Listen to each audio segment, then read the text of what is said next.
ముఖ్యంగా చాలా దురదృష్టకరమైన విషయం. భారతదేశంలో నుంచి జమ్మూ కాశ్మీర్ పర్యాటక కేంద్రంగా ఉన్నటువంటి జమ్మూ కాశ్మీర్కి వెళ్ళిన వారి మీద దుండగులు దాడి చేసి అతి కిరాతకంగా చంపడం అనేది చాలా హేయమైన చర్య. ఇప్పటికైనా ఉగ్రవాదులు చేస్తున్న దాన్ని ప్రపంచవ్యాప్తంగా ప్రపంచ దేశాలన్నీ కూడా దాంట్లో ఎవరున్నారు ఏమిటి అనేది ప్రపంచంలో ఉన్న పెద్ద దేశాల్లో ఉన్న ప్రజలందరూ కూడా చూస్తున్నారు. ముఖ్యంగా ఈ భారతదేశంలో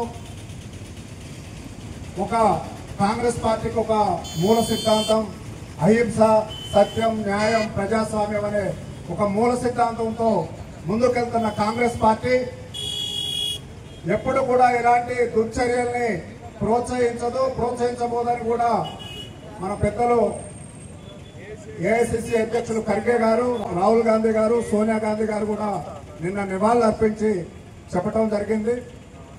ఇప్పటికైనా పాకిస్తాన్ బుద్ధి తెచ్చుకొని ముఖ్యంగా భారతదేశం టార్గెట్ పెట్టుకొని వారు చేస్తున్న ఏ దాడులు అయితే ఉన్నాయో ఉగ్రవాదులతో చేస్తున్నారా, లష్కరే తోయిబా వాళ్ళతో చేస్తున్నారా, ఏదైనా అది పాకిస్తాన్ నుంచే జరుగుతుంది. కాబట్టి మీకు చేతనైతే ఎదురుగా ఢీకోవాలి, కానీ ఇట్లా అమాయక ప్రజల మీద, అమాయకుల మీద చేసి మీ కక్ష సాధింపు చర్య తీసుకోవాలంటే భారతదేశం అట్లా చూసుకుంటూ ఉండదు.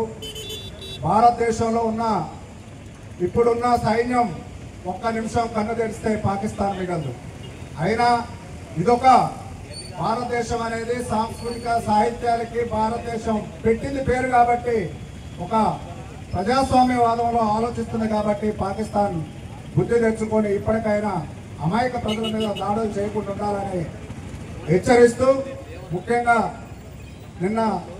మొన్న 3 రోజుల నాడు చనిపోయిన 28 మందికి కూడా వారికి నివాళులు అర్పిస్తూ వారి కుటుంబాలకి ప్రగాఢ సానుభూతిని వ్యక్తపరుస్తూ కాంగ్రెస్ పార్టీ తరఫున కాంగ్రెస్ పార్టీ పెద్దలందరూ కూడా నిన్న ఏఐసిసి, నిన్న టీపీసీసీ నుంచి ముఖ్యమంత్రి రేవంత్ రెడ్డి గారు కూడా నివాళులు అర్పించడం జరిగింది. కేబినెట్ కూడా నివాళులు అర్పించడం జరిగింది.